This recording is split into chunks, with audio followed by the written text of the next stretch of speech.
Salut, bien-aimés, dans le nom du Seigneur Jésus-Christ. Nous sommes reconnaissants à notre Dieu qui nous donne le souffle de vie et qui permet donc que nous soyons dans sa maison. C'est toujours une joie pour nous. Et vous savez que David, quelque part dans les Écritures, a dit: je suis dans la joie lorsqu'on me dit alors dans la maison de l'Éternel. Parce que nous estimons qu'un jour dans cette paradis vaut mieux que 1000 ailleurs. C'est vrai, avec notre Seigneur, nous avons un si grand privilège. Ce privilège-là, c'est que nous avons un accès auprès de lui au moyen de son sang. Et nous le disons si souvent, nous n'avons pas besoin de prendre des rendez-vous avec lui, mais nous avons l'occasion de nous approcher de lui aussi longtemps que nous le désirons. Alléluia. Et ça, c'est quelque chose de grand. Vous savez que pour avoir accès auprès des grands de ce monde, alors il faut demander des audiences. Mais avec notre Dieu, nous n'avons pas besoin d'audience. Le Seigneur aime quand nous sommes en communion avec lui, en communion dans la prière, en communion aussi de par notre vie. Alléluia. Le Seigneur le désire conformément à sa parole. C'est vrai qu'il y a eu la coupure d'électricité et nous nous rendons compte que toutes ces bêtes-là, ces insectes, certainement attirés par la lumière, vous voyez, on fait irruption dans le temps. Mais ça ne nous empêche pas d'écouter la parole de Dieu. Parce que c'est ce qu'il y a de plus important. Alléluia. Et nous étions en train de voir, je crois, le mercredi passé ou surpassé, nous avons vu ce message sur les apparences. Et nous étions en train de le voir. Alléluia. Je crois que j'ai dit que la prochaine fois, nous allons toujours continuer sur les apparences. Dans le livre d'Ésaïe, le chapitre 53, à partir du premier verset. Amen. Si notre bien-aimé peut nous faire la lecture. Ésaïe 53, à partir du verset 1er. Si le frère n'est pas à la page, alors je vais le lire.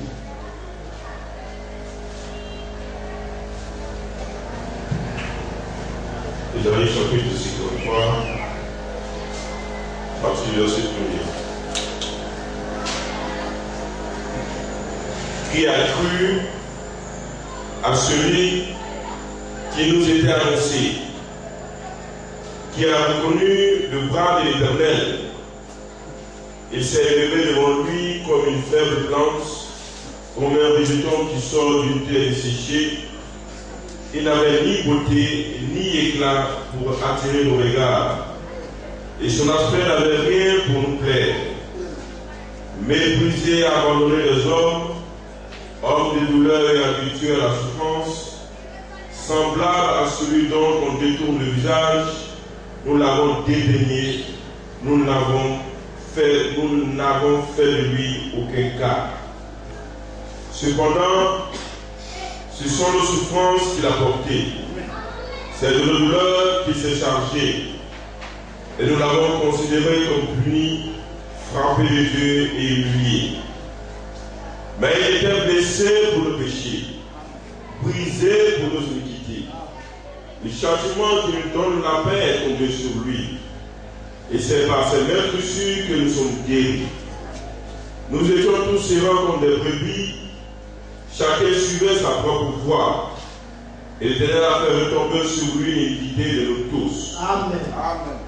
Que donc le Seigneur ajoute la bénédiction à sa parole. Amen. Alors nous voyons ce sujet sur les apparences. Et nous avons dit que le mot apparence veut dire aspect extérieur d'une chose, d'une personne. Alléluia. Amen. C'est ce qu'on voit de manière extérieure, mais qui n'est pas la réalité. Alléluia. Donc quelque chose qu'on peut voir de manière superficielle, mais dans la profondeur, c'est tout autre chose. Alléluia. Et c'est aussi ce qu'une chose semble être. Vous voyez, ce qu'une chose semble être. Mais dans la réalité, ce n'est pas le cas. Vous allez sur la place du marché, vous trouvez différents articles. Quelquefois, vous avez des articles qui semblent être, vous voyez, je ne sais pas s'il faut dire des originaux, mais la réalité est tout autre chose. Vous allez dans le domaine de la technologie, vous avez différentes sortes de marques. Je prends l'exemple d'un portable, mais quand vous achetez l'appareil et que vous venez maintenant pour l'utiliser, vous vous rendez compte si l'appareil est réellement d'origine ou pas. Alléluia. Mais l'apparence peut être trompeur. Et nous avons vu que dans l'apparence, il y a l'aspect positif et négatif. Parce que réellement, tout ce que l'on voit au premier abord n'est pas forcément mauvais ou n'est pas forcément bon. Vous avez des choses qui sont au premier abord, vous vous dites, ces choses-là ne sont pas d'une grande importance, mais cependant, pour celui qui connaît la chose, il vous dira, ah, attention, il vous semble que la chose n'est pas de bonne qualité, mais dans la réalité, c'est quelque chose de bien. Cependant, vous trouvez des choses qui sont frappantes, mais qui, dans la réalité, ne sont pas de bonne qualité. Alléluia. Amen. Et dans le livre d'Ésaïe, le prophète, nous ne doutons pas du ministère d'Ésaïe.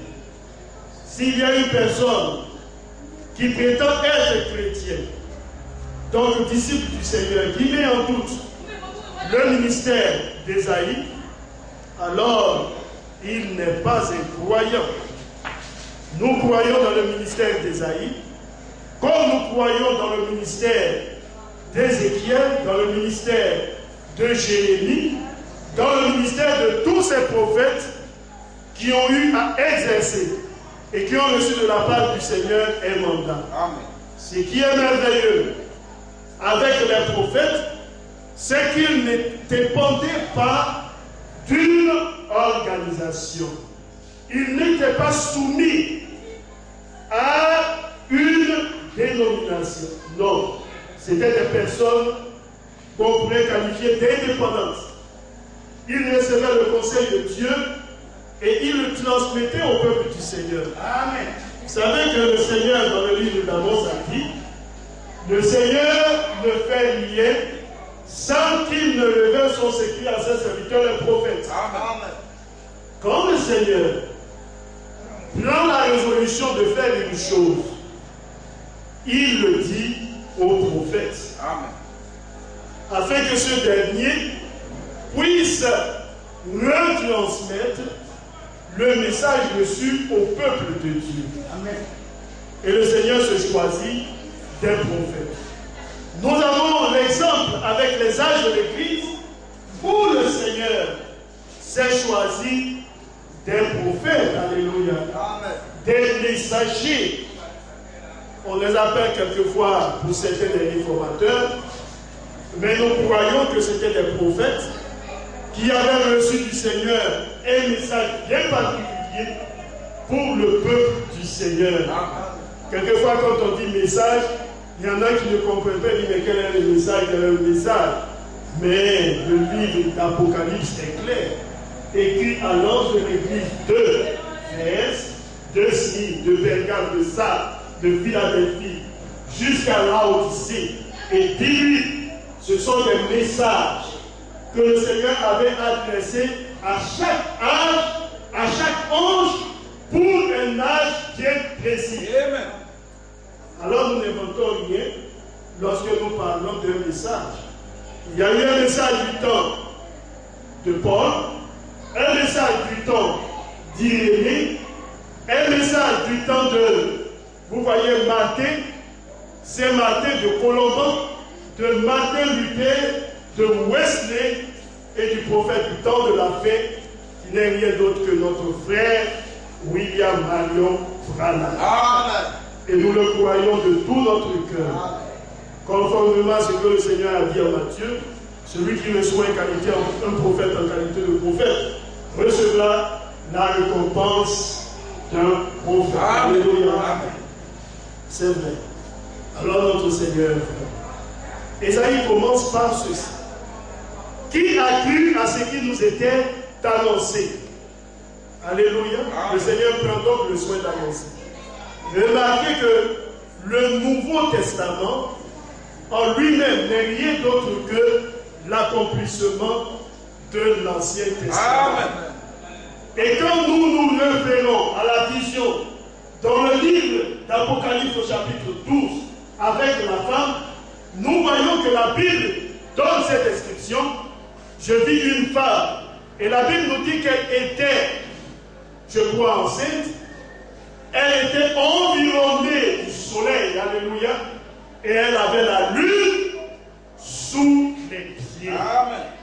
Alléluia. Amen. Et nous savons que dans le domaine naturel, ce qui est censé présider au jour, c'est le soleil, l'astre. Alléluia. Et celui qui est censé présider la nuit, c'est la lune. Alléluia.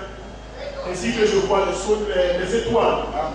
Et la Bible, la nature elle-même nous enseigne que la lune elle-même tire sa lumière du soleil. Amen. Alléluia.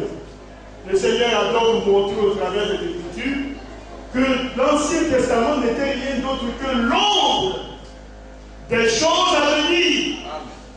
Et nous voyons qu'au travers de Jésus-Christ, nous avons la pleine réalité. Alléluia. C'est pourquoi au travers des sacrifices dans la loi, nous voyons tout l'accomplissement avec notre Seigneur Jésus-Christ. C'est lui, le parfait sacrifice, vous voyez, d'expiation. Quand vous prenez le livre de Lévitique, vous verrez les différents sacrifices, l'Holocauste, le sacrifice de culpabilité, le sacrifice d'action de grâce. Et tout cela s'accomplit en notre Seigneur Jésus-Christ. Alléluia. Alors Isaïe dit, qui a cru à ce qui nous était annoncé? Dieu ne fonctionne jamais au hasard. Il parle d'abord afin de faire une chose. Il ne plonge pas les hommes dans une parfaite, vous voyez, ignorance. Non, le Seigneur avertit. Il dit d'abord avant d'accomplir ce qu'il a lui-même déclaré. Alléluia. Et nous avons cela au travers des Écritures. Il est fidèle à sa parole. Je veille sur ma parole pour l'exécuter. Alléluia. Amen. Alors Isaïe dit, qui a cru à ce qui nous était annoncé? Qui a reconnu le bras de l'Éternel? Qui l'a reconnu? C'est une question qui est posée à chaque personne, aux enfants d'abord d'Israël, puis à nous. Qui a reconnu le bras de l'Éternel? Alléluia.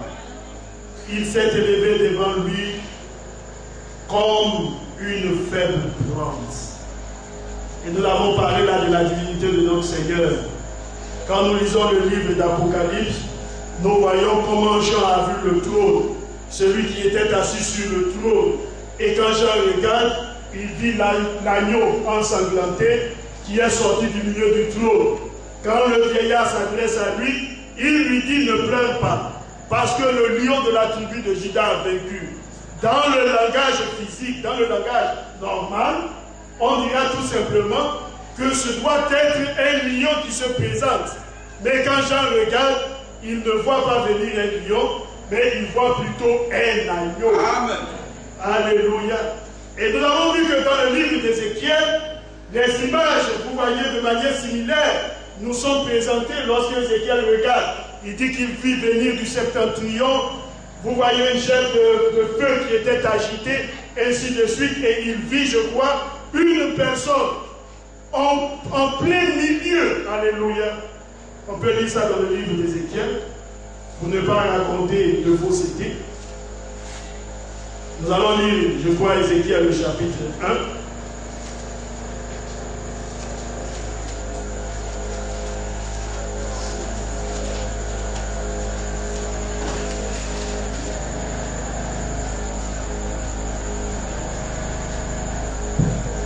Ézéchiel, le chapitre 1, le verset 4. Ézéchiel, chapitre 1, verset 4.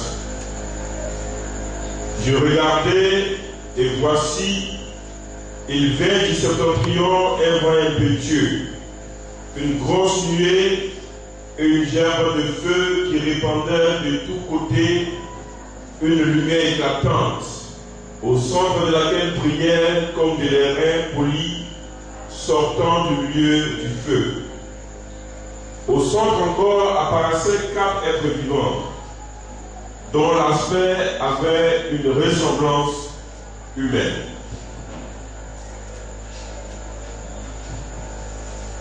Chacun d'eux avait 4 faces et chacun avait 4 ailes. Leurs pieds étaient droits et la plante de leurs pieds était comme celle du pied d'un veau. Ils étincelaient comme des airains polis. Ils avaient des mains d'homme sous les ailes à leurs 4 côtés. Et tous les 4 avaient leurs faces et leurs ailes. Leurs ailes étaient jointes l'une à l'autre. Ils ne se tournaient point en marchant, mais chacun marchait droit devant soi. Quant à la figure de leur face, ils avaient tous une face d'homme. Tous les 4 une face de lion à droite, tous les 4 une face de bœuf à gauche, et tous les 4 une face d'aigle. Leurs faces et leurs ailes étaient séparées par le haut. Amen, amen. Le nom du Seigneur soit béni. Amen. Le texte est long et vous pourrez continuer de le lire. Je crois que pour ceux qui étaient présents depuis Ézéchiel, ils savent que nous avons eu un enseignement tiré à partir d'Ézéchiel, le chapitre 1er. Et quand vous lisez le livre d'Ézéchiel, vous voyez que Ézéchiel, lorsqu'il regarde, il dit qu'il veut venir du septentrion. Et le septentrion, c'est le nord. Alléluia. Et remarquez que le nord, c'est aussi le symbole de l'élévation. Quand vous regardez au niveau des différentes bannières, nous voyons aussi que le Seigneur, parce que les bannières nous sont présentées ici, vous avez les 4 êtres vivants, avec chacun 4 faces. Alléluia. La Bible nous dit, quand vous allez continuer de lire, ils ne se retournaient jamais, mais ils allaient toujours droit devant eux. Alléluia. Et chacun d'eux avait une face d'homme, une face de veau, une face d'aigle, alléluia, et une face de lion. Et nous voyons que tout cela se retrouve en notre Seigneur Jésus-Christ. Il est le lion de la tribu de Juda, tel que décrit et présenté par Matthieu. Il est le veau, tel que décrit par Marc. Il est sagesse, tel que décrit le livre de Luc, et il est l'aigle qui vole haut. Alléluia. Tel que décrit par Jean. Et nous voyons que l'apôtre Jean, lorsqu'il décrit notre Seigneur Jésus, dans le livre de Jean au chapitre 1er, il ne commence pas comme a commencé Matthieu. Quand Jean commence à parler du Seigneur, il montre tout de suite que le Seigneur Jésus-Christ n'est rien d'autre que Dieu manifesté dans un corps de chair. Amen. C'est pourquoi dès le premier verset il dit, au commencement et de la parole était auprès de Dieu. Amen. Et la parole était Dieu. Amen. Mais quand Matthieu commence, il dit généalogie de Jésus-Christ, fils d'Abraham, fils de David. Et il commence par dire, telle personne a engendré, telle personne jusqu'à trouver notre Seigneur. Il y a eu telle génération qui se sont écoulées de celui-ci à celui-là, ainsi de suite. Alléluia. C'est comme ça que Matthieu a parlé du Seigneur. Mais Jean, il n'est pas entré dans vous voyez, dans cette généalogie-là. Il a montré tout de suite qui était le Seigneur Jésus. En lui était la vie, et la vie était la lumière des hommes. Et la parole a été faite chair. Elle a habité parmi nous, pleine de grâce et de vérité. Amen. Alléluia. Oui, bien-aimé. Et nous le croyons de tout notre cœur. Il s'est élevé devant lui comme une faible plante. C'était l'aspect qu'il donnait. C'était comme quelqu'un de vide, alléluia. Quelqu'un qui n'avait pas une grande importance. Mais cependant, c'était l'odeur de la vie. Amen. Alléluia. Comme un rejeton qui sort d'une terre desséchée, une terre qu'on peut dire stérile, qui n'a pas de vie, alléluia. Mais au travers de lui, nous avons reçu la vie. Par cette vie que nous avons, où nous vivons pour un temps et nous entrons dans le tombeau, non. Mais une vie qui, elle, ne périra jamais. Amen. Alléluia. Là, nous parlons de la vie éternelle. Alléluia. Amen. Oh, notre Seigneur, ce dut être quelque chose de difficile pour lui. Vous voyez, vivant cette vie d'humilité, marchant au milieu des hommes. Mais cependant, c'était lui, ce Dieu tout-puissant. C'était lui, l'auteur de la création. La Bible nous dit qu'il n'avait ni beauté, ni éclat pour attirer nos regards à lui faire. Jésus disait, le royaume de Dieu ne vient pas de manière à frapper les regards. Alléluia. Les hommes aiment tout ce qui est beau.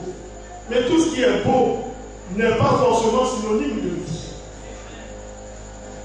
Abel, le sacrifice qu'il a offert, c'était un sacrifice de sang. Et vous savez que généralement, le sacrifice de sang n'est pas quelque chose de plaisant, de beau à voir. Certaines personnes ne résistent même pas au sang. Quand ils voient le sang, tout de suite, il y a, comme vous voyez, une nausée qui monte en eux. Alléluia. Mais c'est cependant un sacrifice de sang que Abel a offert au Seigneur.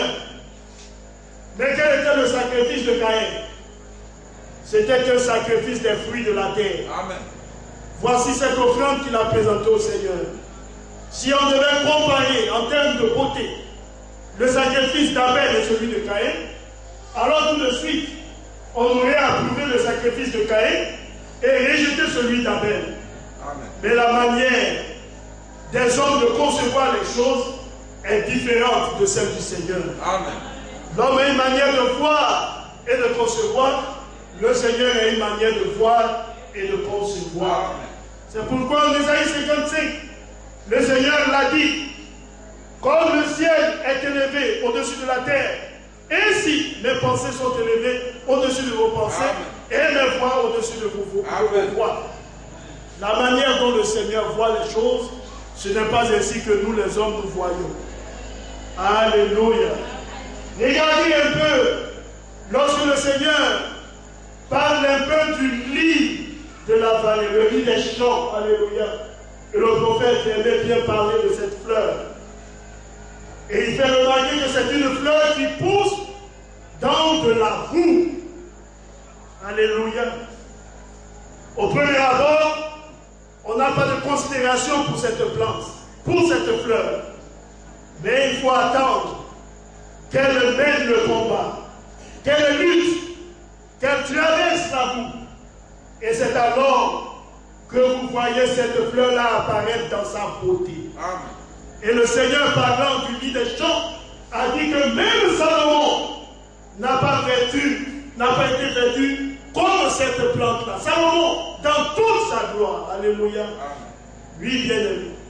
La manière pour les hommes de concevoir une chose est différente de celle du Seigneur. Au premier abord, vous voyez ce pécheur, cet homme qui semble être vil, sans importance.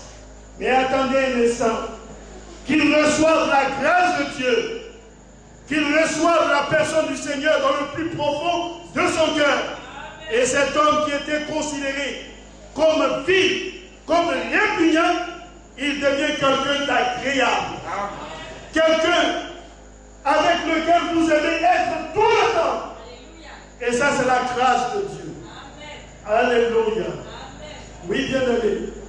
Vous savez, lorsque le prophète du temps de la fin donnait son témoignage, il dit, auparavant, tous ceux de la vie ne voulaient rien avoir à faire avec Branham, parce qu'ils connaissaient la réputation de Branham et qu'ils savaient que son père était un buveur. Les gens le savaient. Mais attendez un instant, quand il a reçu le Seigneur, lorsque le Seigneur lui a donné ses dons pour ses enfants, alléluia, alors tout le monde voulait maintenant entrer en contact avec lui. Ils aimaient s'accompagner. Parce que, bien aimé, au-delà même des dons que le Seigneur lui a donnés, il était quelqu'un d'humble. Amen. On a posé la question à son fils. Il dit, quel est le plus grand des miracles? Quelque chose qui t'a frappé en compagnie de ton père. Il a regardé. Il a dit ceci. Il dit, s'il faut parler du surnaturel, alors on ne cessera pas. Parce qu'il a vu énormément de choses. Et vous savez que Billy Paul était en quelque sorte le secrétaire de son père, même dans les déplacements, dans les campagnes d'évangélisation, lorsqu'il allait par le monde, il était à sa compagnie. Quand vous lisez les brochures, vous voyez quelquefois, il se chargeait, je crois, de la distribution des cartes, alléluia, pour les prières. Mais il dit ce qui m'a frappé en lui, parce qu'il avait vu des résurrections, il avait vu des hommes malades de maladies vraiment. Vous voyez, il est grave, recouvrir la santé. Mais il dit ce qui m'a frappé, c'était la sagesse que le Seigneur lui avait donnée pour résoudre les problèmes. Amen. Alléluia. Lorsqu'il semblait qu'il n'y avait pas de solution, alors le Seigneur lui-même lui accordait la sagesse pour indiquer aux hommes la voie qu'ils devaient suivre pour parvenir à la solution de leurs problèmes. Amen. Et ça, c'est ce qui l'a frappé. Alléluia. Amen. Oui, bien-aimé. Oh, qu'il est bon de marcher avec le Seigneur. Amen. Alors, il n'avait ni beauté, ni éclat pour attirer nos regards. Et quand les hommes cherchent le Seigneur, au travers, vous voyez de belles églises, au travers de beaux bâtiments, de cérémonies, vous voyez, vraiment incroyables. Bien-aimés, les hommes rentrent tout simplement dans l'illusion. Le Seigneur se trouve dans sa parole. Ça peut ne pas sembler beau, ça peut ne pas sembler attirant, mais quand cela répond trait pour trait au principe de sa parole, alors il se trouve là. Amen. Vous savez que dans le livre d'Actes des Apôtres, il est écrit que le Seigneur ne se trouve pas dans les maisons faites de mains d'or. Amen. Non, bien aimé. Là, vous avez tout un système qui est élaboré et conçu par l'homme. Mais lorsque vous venez au principe du Seigneur, vous avez le système qui est conçu et élaboré par le Seigneur lui-même. Amen. Et nous le disons, frère, conformément au livre d'Apocalypse, le Seigneur a indiqué clairement aux croyants qu'il n'a pas besoin de l'aide d'aucun d'entre nous pour faire ce qu'il a à faire. Amen. C'est pourquoi, lorsqu'il s'est présenté à Jean, Jean a dit, je vis quelqu'un semblable au Fils de l'homme qui marchait au milieu des lampes d'or. Amen. Il n'avait pas besoin qu'il y ait, vous voyez, un quelconque serviteur de Dieu qu'on puisse dire être oué de quelque manière que ce soit. Non, c'était lui qui cheminait et qui marchait. Toute la latitude lui a été donnée de marcher au milieu des lampes d'or. Et Jean a dit, je vis dans sa main droite cette étoile. Amen. Alléluia. Amen. Voilà comment le Seigneur s'est présenté à l'église. Il n'y avait pas de président d'église. Il n'y avait pas d'archevêché. Il n'y avait pas de papauté. Mais il y avait le Seigneur qui lui est le principal. Lorsqu'il a été présenté et qu'il s'est révélé au travers des actes de l'église, il a dit qu'il est le principe, alléluia, le commencement de la création de Dieu. Amen. Alléluia. Oh, nous aimons tant que ce Seigneur-là soit à nos côtés. Il n'avait donc ni beauté ni éclat pour attirer nos regards. Et la Bible nous dit son aspect n'avait rien pour nous plaire. Alléluia. Il n'y avait rien en lui qui soit plaisant. Son aspect, on le regardait et les hommes disaient de lui des méchancetés pas possibles. Vous savez, aucun d'entre nous n'accepterait qu'on dise quelque chose de mal à son sujet. Amen. Amen. Et si vous êtes une personne, une autorité de ce monde, vous n'accepterez jamais qu'on dise du mal de vous. Il y aura tout de suite la force publique. Il y aura tout de suite, vous voyez, des hommes de droit pour défendre votre cause. Autrefois, les hommes, dans les temps anciens, se provoquaient en duel pour simplement, vous voyez, leur honneur qu'ils estimaient être bafoué. Alors il y avait des duels. Parce que l'individu estimait que l'autre avait bafoué son honneur. Il ne pouvait pas l'accepter et l'admettre. Alors il se provoquait en duel et la mort survenait. Alléluia. Amen. Mais notre Seigneur, il a enduré les pires outrages. Allez parler mal du président de la République. Vous verrez tout de suite, monsieur le procureur, qui va monter au créneau et on viendra vous saisir. Vous serez jugé pour outrage à l'autorité et vous serez sanctionné, condamné. Parce qu'il y a le procureur qui est là pour veiller à toutes ces choses. Il y a des avocats de la partie civile, alléluia, qui sont là pour toutes ces choses. Oui, bien aimé. Mais notre Seigneur, il a venu simplement, au milieu des outrages. Pensez un peu au Seigneur, où les hommes prenaient des cailloux prêts à le lapider. Mais lequel des dignitaires accepterait cela aujourd'hui? Ils ne l'ont pas accepté hier. Aujourd'hui, ils ne l'acceptent pas. Amen. Alléluia. Amen. Mais lui, il a accepté. Ces outrages, ces insultes. Il chasse les démons par Jésus, le prince des démons. Et le Seigneur est allé jusqu'à dire, si vous parlez mal du Fils de Dieu, il vous sera pardonné. Le Fils de l'homme, je crois, il vous sera pardonné. Mais quiconque parlera mal contre le Saint-Esprit, il ne recevra pas de pardon, ni dans ce siècle, ni dans celui qui est. Amen. Mais il a accepté. ses outrages. Regardez le signe qu'on lui a fait. Lorsqu'on l'a pris et qu'on l'a crucifié, les hommes lui ont dit, toi qui es le prophète, devine qui te frappe. C'est vrai, il voulait s'amuser avec le ton du Seigneur. Mais Jésus savait qu'il le frappait. Il savait le nom de celui qui lui donnait les coups. Quand bien même il avait les yeux bandés. Mais il ne s'est pas livré à ce jeu. Il a fermé la bouche. On l'a dévêtu. Ça, c'est pas ce que nous disons. C'est ce que la Bible dit. Son vêtement était tiré au sort, frère. Parce que les gens voulaient sa tunique. Alléluia.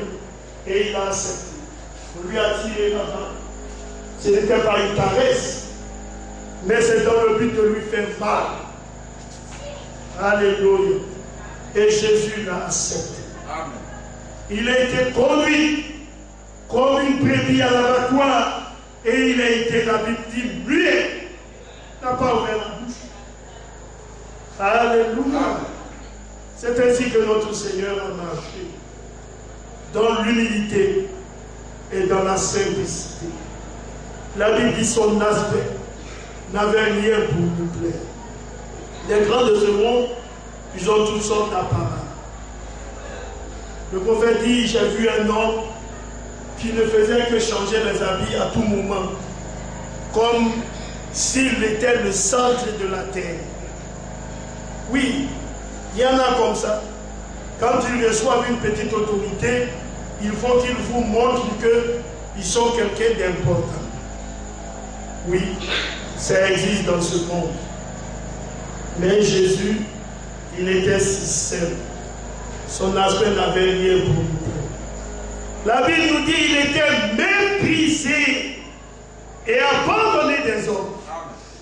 C'est ainsi, vous voyez, qu'était notre Seigneur. On le méprisait. On faisait de lui aucun cas. Alléluia. Regardez quelqu'un. Aujourd'hui, vous trouvez toutes ces choses-là même dans les familles. Tenez quelqu'un dans une famille qui n'a pas assez de moyens. Et prenez même ses petits frères qui, eux, ont les moyens. Regardez même le respect qui sera apporté aux uns aux autres. Vous verrez que même celui qui est l'aîné, parce qu'il n'a pas de moyens, il ne sera pas respecté comme il se doit. Amen. Sa parole n'aura pas de valeur comme la parole de celui qui est même son cadet et qui cependant a plus de moyens que lui. Il ne sera pas regardé, il ne sera pas considéré. On lui donnera la parole, il parlera, mais en réalité, on le fait pour la forme. Mais dans le fond, on n'a pas besoin de ce qu'il dit. Parce qu'il n'a pas un pouvoir assez fort de manière financière. Ce sont des choses qui existent. Alléluia. Oui, bien aimé. Alors Jésus était quelqu'un de méprisé. On parlait de lui avec mépris. Même sa naissance, qui elle était surnaturelle, était mise en doute. On disait de lui qu'on connaissait ses origines. Mais quand eux, ils le disaient, dans leur pensée, c'était que Marie était tombée enceinte de Joseph avant même que les deux ne soient ensemble. Même sa paternité, elle était mise en doute. Qui était son père? C'était un grand point d'interrogation dans l'esprit de ces pharisiens et autres. Ils ne le respectaient pas, ils ne le considéraient pas. Regardez que même lorsque Philippe, je crois, est allé dire à Nathanaël, nous avons trouvé le Messie. Quand Nathanaël a appris qu'il venait de Nazareth, il lui a posé la question. Il dit, peut-il venir de Nazareth quelque chose de bon? Alléluia. Amen. On ne faisait de lui aucun cas. Il était non seulement méprisé, et la Bible nous dit qu'il était abandonné des hommes. Frère, Jésus, il a été la personne la plus abandonnée. Amen. Amen. C'est vrai.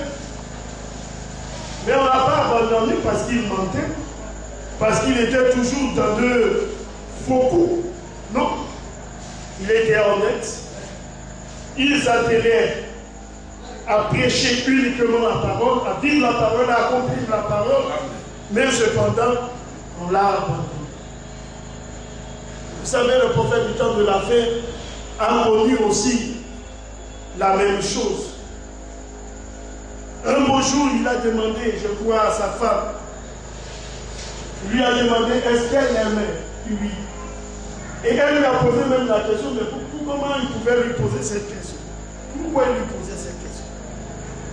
Et lui, il a dit que tous ceux qui ont travaillé avec lui se sont séparés de lui. Alléluia. Mais quand ils se sont séparés de lui, ils ont donné des témoignages. Certains ont donné des témoignages négatifs.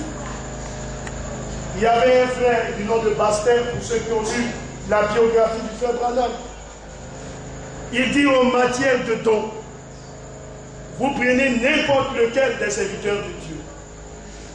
Et vous savez que aux États-Unis, il y a eu des réveils où il y a eu des serviteurs de Dieu. On parle même de Tony Osborne, Oral Robert, ainsi de suite, de tous ces hommes de Dieu qui jouissaient d'une grande renommée. Il dit, prenez n'importe lequel de ces serviteurs, mettez-les dans une balance et prenez le frère Branham, vous le mettez dans une autre balance, vous verrez que la balance va peser de son côté. Amen. Amen. Alléluia.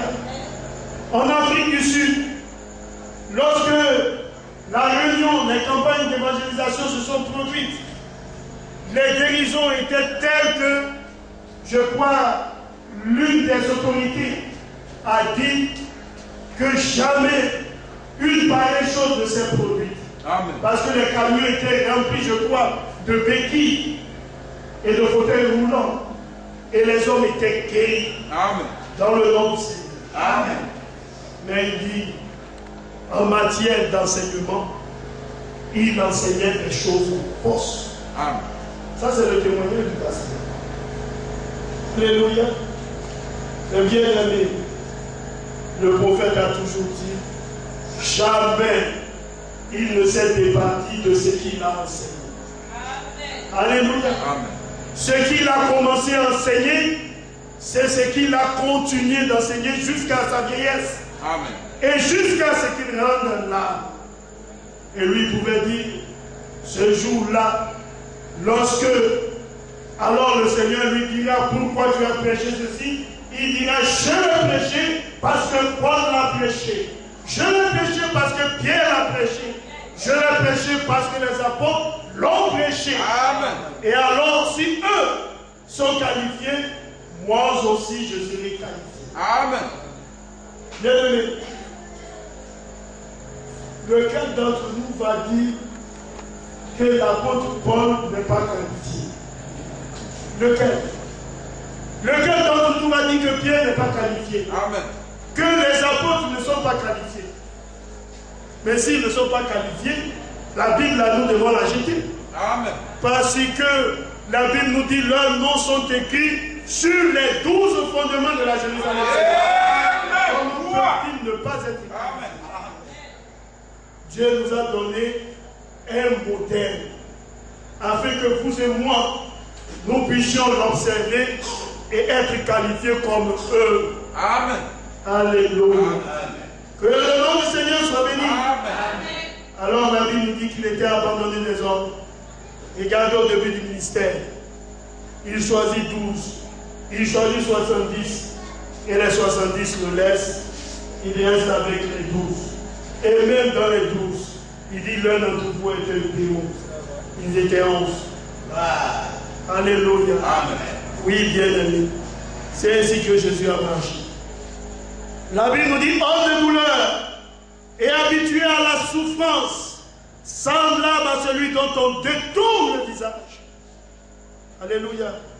Regardez quelqu'un. Vous marchez, vous voyez une personne, et parce que vous ne l'avez pas dans le cœur, quand vous le voyez, vous tournez la tête et vous regardez ailleurs. C'était ainsi avec notre Seigneur. Semblable à celui dont on détourne le visage. On ne voulait rien avoir à faire avec lui, parce qu'il était différent des autres. Et lui disait, ma doctrine n'est pas de moi, mais de celui qui mange. Amen. Il y avait les pharisiens. Eux ne voulaient rien avoir à faire avec lui. Ils avaient un système bien élaboré. Et ils étaient d'accord avec ceux qui concevaient les choses comme eux. Pour faire du mal au Seigneur, même les Sadducéens qui avaient une doctrine différente à la leur, ils trouvaient cependant le moyen d'être ensemble. Ce sont des unions de circonstances. Ils étaient ensemble pour un but, faire du mal au Seigneur. Mais dans le fond, ils n'étaient pas d'accord. Amen. Même le système politique était aussi associé à la personne des Hérodiens. Parce que eux, ce n'était pas un système religieux, mais c'était un système politique. Les Hérodiens. Parce que figurez-vous, ils militaient pour Hérode. C'est pourquoi on dit Hérodiens. Alléluia. Eux aussi étaient alliés au système politique, au système religieux, rien que pour nuire au Seigneur Jésus. Amen. Alléluia. Amen. Et lui était seul avec les apôtres et il faisait l'œuvre de Dieu. Jésus n'avait pas peur. Et il a dit dans les évangiles, il dit qu'il est venu pour jeter, je crois, le feu. Et qu'est-ce qu'il a fait s'il est allumé? Les hommes ont essayé d'éteindre le feu de l'évangile. Mais ce feu-là, il a continué de brûler. Amen. Depuis les apôtres jusqu'au jour. Amen. Gloire. Alléluia. Je lisais un document, frère. En Europe, le mot enfer, là même je crois, vient de leur système. C'était un lieu où ils prenaient tout ce qui était considéré comme ouvrage qu'ils estimaient être dangereux, nuisible. Ils mettaient dans un lieu qu'ils appelaient enfer. Ils mettent là-bas rien que pour ne pas que les gens puissent avoir accès à ces ouvrages. Des ouvrages religieux qu'ils estimaient ne pas être bien, ils mettaient ça là.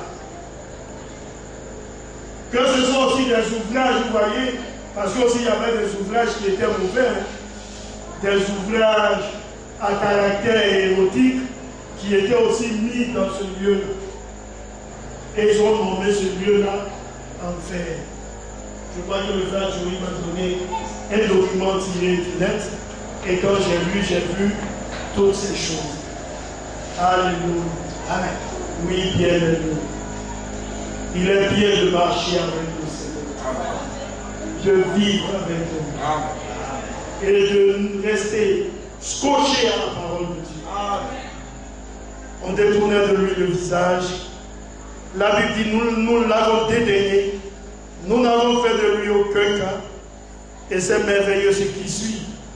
C'est que la Bible dit, cependant. Alléluia. Et quand j'ai lu cela, j'ai dit, ce cependant, il est tellement bien placé. Cependant. Alléluia. De l'autre côté, les hommes avaient une certaine vision. Mais cependant, dans la réalité, en dépit de tout ce qui a été fait et dit de lui, cependant, ce qui révèle de la réalité, ce sont nos souffrances qu'il a portées. Alléluia. En dépit de tout ce qui a été fait, le Seigneur dit, cependant. Alléluia. Amen. Vous savez, je lisais un jour une brochure du prophète, il dit, Jézabel n'avait pas accepté le ministère d'Élie, n'est-ce pas? Elle n'avait pas accepté. Et on cherchait même à lui ôter la vie. avec, je crois, ce roi, son mari. Alléluia. Je crois que c'était Akab. Alléluia. Lui aussi n'avait pas accepté. Mais le prophète dit, il était leur pasteur. Amen. Alléluia. C'est vrai. En dépit de tout ce qu'ils ont fait, il était quand même leur pasteur. C'était un pasteur auquel on ne voulait pas se soumettre, mais cependant c'était leur pasteur. Amen. Qu'il le veuille ou pas, c'était leur pasteur. Comme aujourd'hui, que les hommes le veuillent ou pas, le pasteur de cet âge-là a été, si je puis dire, le prophète du temps de la fin. C'est lui le pasteur. Amen. Alléluia. Que les hommes disent on ne reconnaît pas son ministère, mais c'est lui le pasteur. Alléluia. Amen. Oui, bien aimé. Oh, peu importe ce que les hommes peuvent dire et penser, le Seigneur il a sa manière de faire les choses. Alléluia. Amen. Oui, bien aimé. Et la Bible dit, celle de nos douleurs qui s'est chargée, nous l'avons considérée comme punie, frappée de Dieu. C'est comme ça que les hommes l'ont considérée. Même la mort du prophète est considérée par les uns comme une punition du Seigneur. Alléluia. Bien aimé.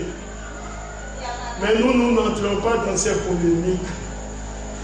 Parce que la mort d'un homme ne fait pas de lui quelqu'un d'approuvé ou de légitime. Puisque Jean a été décapité. Selon l'histoire, Paul a été décapité. Amen. Pierre a été crucifié. Amen. Alléluia. Amen. Et Étienne, il a été lapidé. Amen. Jacques a été décapité. Ça, c'est la Bible qui nous le dit. Mais est-ce parce qu'ils ont été décapités que c'était des hommes mauvais? Non. Alléluia. Amen. Même Élisée est mort de maladie. Ça, c'est ce que la Bible nous dit. Amen. Alléluia. Amen. Oui, bien aimé. Mais la Bible continue pour dire, mais il était blessé pour nos péchés, brisé pour nos iniquités. Le châtiment qui nous donne la paix est tombé sur lui. Et c'est par cette maîtrisure que vous et moi, nous sommes guéris. Amen. Alléluia. Alléluia. Et la Bible nous dit, nous étions tous errants, comme des brebis. Chacun suivait sa propre voie. Voilà pourquoi il est bon qu'il y ait un pasteur pour conduire les brebis. Parce qu'une brebis ne se conduit pas elle-même. Il faut qu'il y ait un pasteur. Amen. Même dans le domaine naturel, vous ne voyez pas un troupeau qui évolue seul. Il y a quelqu'un à la tête. Amen. Chacun suivait sa propre voie et Dieu dit, nous étions errants. Là, on irait comment? Parce que chacun avait son chemin qui lui semblait être bon. On évoluait comme dans une sorte de Texas, dans un coin sans loi, où chacun fait ce qu'il veut. Alléluia. Mais bien aimé, avec le Seigneur, on ne marche pas comme ça. C'est pourquoi le Seigneur, la Bible nous dit, il a été enlevé. Nous continuons. Nous étions tous errants comme des brebis, chacun suivait sa propre voie. Et l'Éternel a fait retomber sur lui l'iniquité de nous tous. Alléluia. Et si vous lisez le livre de Pierre, vous allez voir que le Seigneur Pierre dit, et maintenant, c'est pas ça. Nous sommes retournés au berger et au gardien de notre âme. Amen. Autrefois, là, on a marché comme ça. Mais maintenant, on est retourné à lui. Amen. Que le nom du Seigneur soit. Amen.